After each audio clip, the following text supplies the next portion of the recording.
Your glory surrounds us, it rains all around us. Your glory surrounds us, it rains all around us. Your glory surrounds us, it rains all around us. Your glory surrounds us, it rains all around us. Your glory surrounds us, it rains all around us.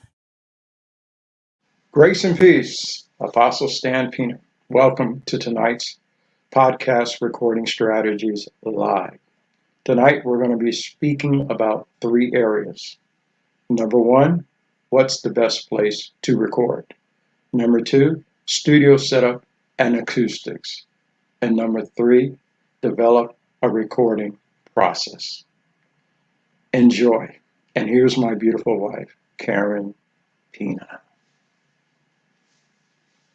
Kingdom greetings. I want to talk today about your actual recording sessions for your podcast episodes. Let's dive in. You want to find a quiet place to record. Now, you may not know this, but for the first 2 seasons, we were in a different location. And then in the last season, Father geographically caused us to move to another place and enter into some ascension in that area. The new location had some noise that we didn't anticipate right down the street from a fire department and the sheriff's office, and sirens going every couple of seconds. And so we had to re-strategize about where we were going to record the podcast for the entire season. And we found a place in the house that was very quiet, and we were able to record from there, but not from the office. So really think about, where is the quietest spot in your home or wherever you will be recording. Now, in that vein, some people go full out and they make a home studio.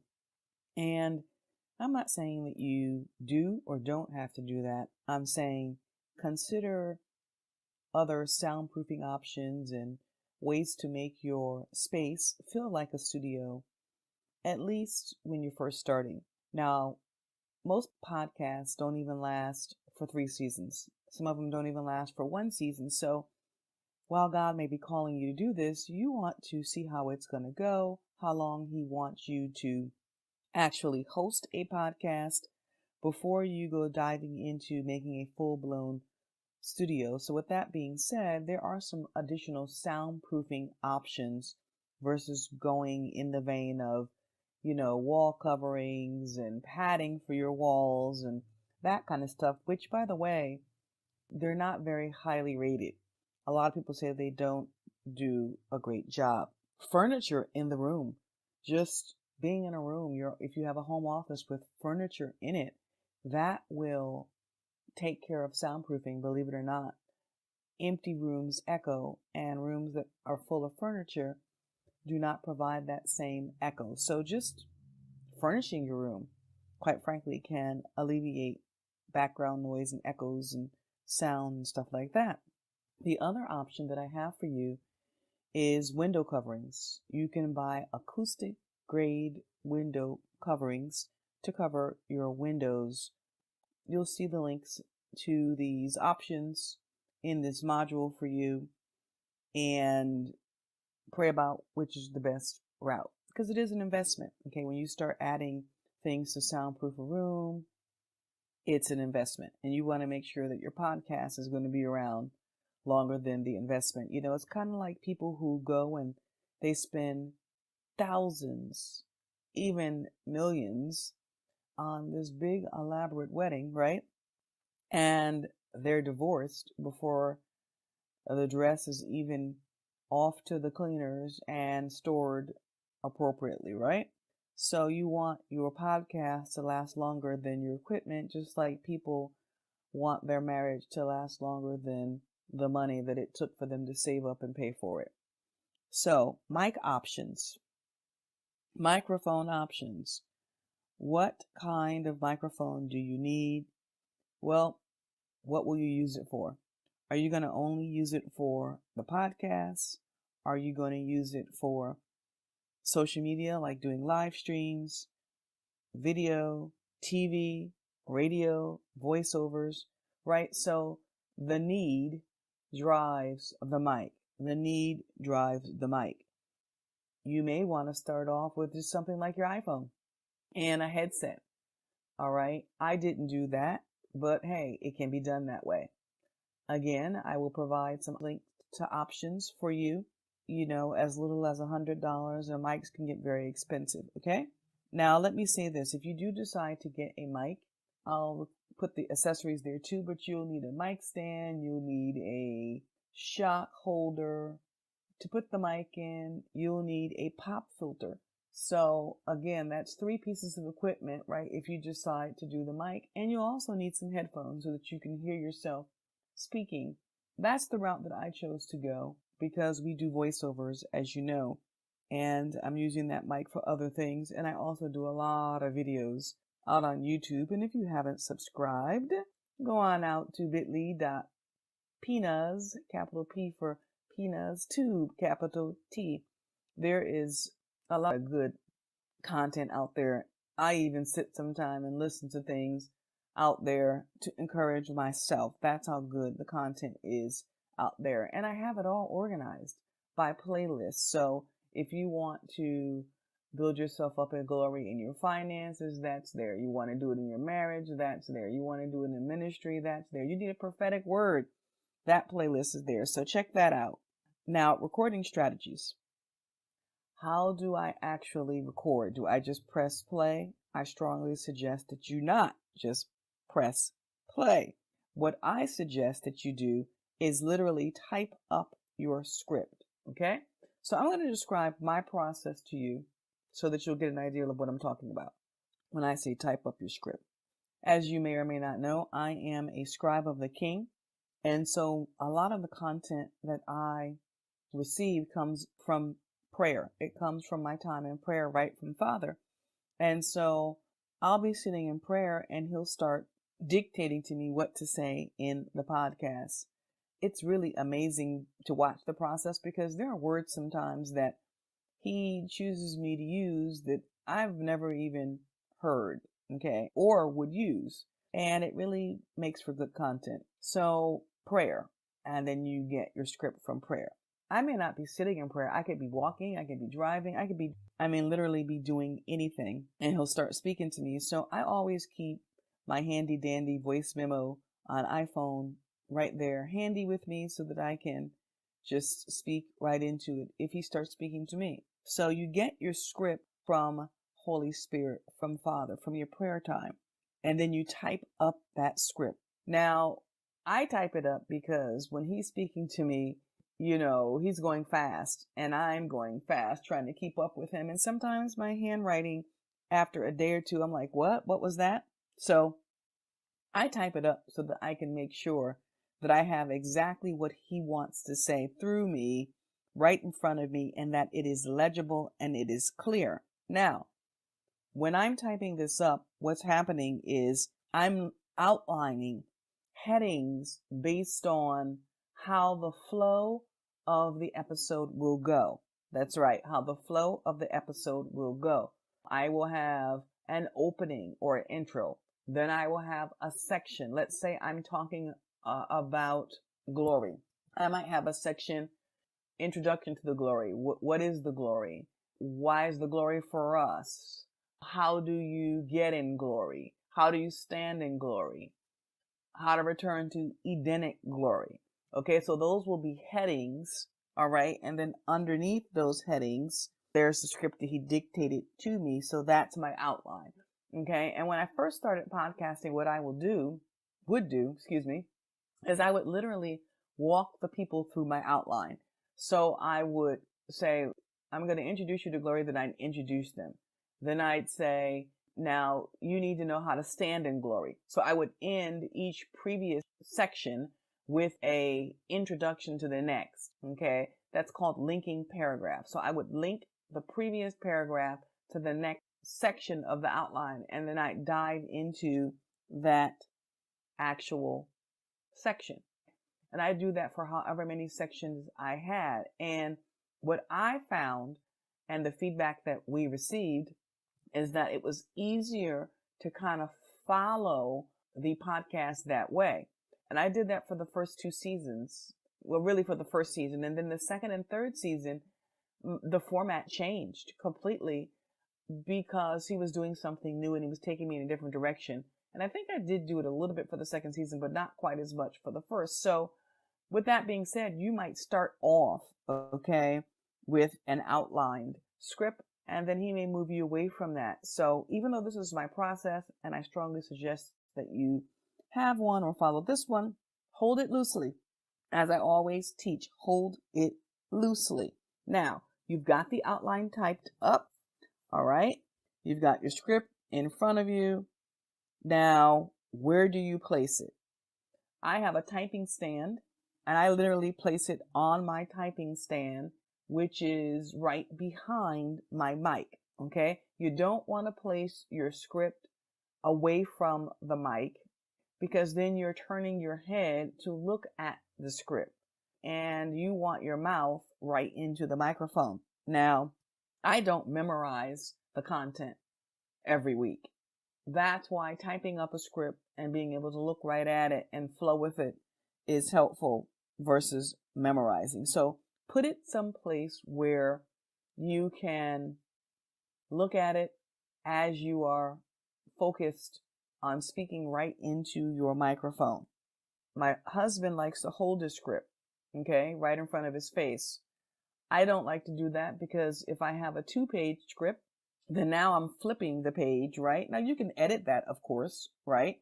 You can edit out the page turning, but why do that if you don't need to, right? And it all depends on how you are having your content edited, all right? I edited all of our 71 episodes, so I was trying to minimize as much editing as possible. But we'll talk about editing another time. I just wanted to plant that seed there for you to be thinking about where your script is going to go and how you might minimize the amount of editing that's necessary depending upon where you place your script. So now you've got your outline, your script typed up, you have it in the right place. You are looking in the direction of the mic, and I want you to do this before you press play. I want you to take a sip of water. That's right. Have some water handy. Have some water handy. And I want you to drink a sip or two before you start recording. And here's why I'm suggesting that. Water will wet your tongue. It will cause you to sound clearer in your enunciation, and you'll come across as being refreshed, all right, when you speak. It provides your voice with crispness and clarity. So take a sip of water. Now, if you pray a lot like me, and if you are engaged in warfare and you're using your voice a lot, whether it's singing, worshiping, praying, there's something called singer's throat spray. You know, I'll have the link there for you in the module, but singer's throat spray is also another great tool for lubricating your vocal cords and alleviating some of that raspiness, that you might have when you are overutilizing your vocal cords. Okay, so you are now in position to record. You are looking in the direction of the mic. You have your script right in front of you and or the mic. You have lubricated your vocal cords, and now you're ready to record. Now, I want you to place your face about 4 to 6 feet away from the mic, and I want you to do a test. You're just going to say testing, testing, 1, 2, 3, testing, testing, 1, 2, 3. And after you test, you're going to play it back. You're going to check your volume. You're going to check the crispness and the clarity of your voice. How does it sound? How do you sound? Is it too loud? Is it too low? Are you too raspy? Are you enunciating properly? Are your words clear? And make adjustments. If it's too loud, lower the volume or move further away from the mic. If it's too low, adjust the mic. If you're raspy, take another sip of water or spray your throat. If you're not enunciating properly or if it sounds all garbled up, it could be because you're too close to the mic. Okay, so check all those things and make adjustments. Now, when you get yourself right in the right place, you have the mic arm stand pulled to you, the appropriate amount of feet, you got your test down, right, and you're ready to record. What I'm going to suggest to you, write all that down. You can mark your position of your chair on your floor mat. You know how you have those mats that go underneath your chair to help you roll, especially if you have carpeting, those floor mats. You can literally take a expo marker and draw a line where your chair should be. Keep your mic stand in the same place all the time. Don't keep moving it around. And then write down, what your volume is at. Is it 78? Is it 84? Okay? Because what you're going to want to do is once you get this nailed down, your chair is in the right place, the mic stands in the right place, the volume's the right number, you're going to want to keep it that way, okay, for every episode. That's right, every episode, because this is going to give you quality right down the road. Every episode should sound exactly the same. All right. Now, in this same vein, as you're picking the volume number for your mic, try to match the volume of your intro and your outro. Now, this was relatively easy for my husband and I because he recorded the intro and I knew exactly what number it was at, and I kept my episodes at that same number. Okay. So consider that. And if you have someone else create the intro and the outro for you, then you can just listen and see if the numbers match up. You can use your ear to see, oh wow, okay, I'm much lower than the intro, right? And typically that's what I have found. I haven't found many episodes where the person who is recording the episode is higher than the intro or the outro in volume. And that's because most of the time, the individuals who are using someone else to actually create the intro or outro, that individual is using professional studio quality equipment and the podcaster is not, right? So that too will change the quality. So consider all those things as well once you get all your settings locked in. Now, in the same vein of locking in your settings, do the same thing with your room. And I briefly mentioned this, right? Set up your room exactly the same, okay? And keep it that way so that you are maximizing your time. Podcasting takes a lot of time and a lot of effort, and you want to make sure that you're not spending, week after week or whatever frequency you're recording doing setup when you can actually be recording. Okay, so try to keep it that way. And I know this may be hard if you share your office with someone, but maybe go behind them right after they use your office and reset things back up. So mark the space on the floor, get the mic right where you want it, and adjust all of your other settings. Have all your things handy right there with you, your water, your throat spray, your script, anything else you might want. And press play. Go for it. Record your first episode. Don't be so overly concerned about making mistakes, because what you can do is simply start the sentence all over again. I remember when I first started podcasting, I would make a mistake and I get so frustrated at myself, even with the script. And I'd stop the whole recording and start the whole thing all over again. Well, after doing that a couple of times, I realized that was nonsensical, okay? And I realized I'd be there all day. And sometimes it took me, 15 iterations to get through one script. And so I want to encourage you to not do that, okay? What I want to encourage you to do is if you make a mistake, be forgiving and be gentle on yourself. Just stop talking and just start talking again where you left off. You see, I made a mistake right there, and then Jen, right? And then begin again, right? With speaking from the last place that you had everything in order. See, just like I just did there, right? You just start talking all over again. It's not a big deal. The person who will be editing your podcast will start to know, okay, every time this podcaster makes a mistake, he or she stops and then starts the sentence all over again. You see, so you'll be training your editor if you're not going to do it yourself, right? So it's a clue if I stop talking that, hey, let me check out what's going there. And if you've ever looked at sound waves, when you're not speaking, there's this long line, just a solid line. And that tells anyone who's editing there's silence there.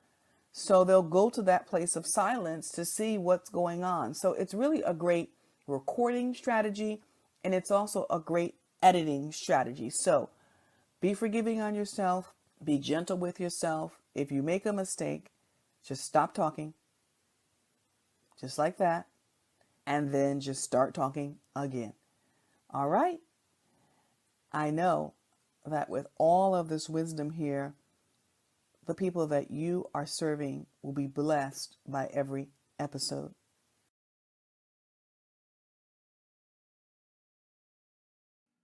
Okay, so to pick up your resources with all the links in it to the equipment, the acoustics, and so much more, you're going to go to gloryschoolcommunity.com, gloryschoolcommunity.com, scroll all the way down to right here, you see?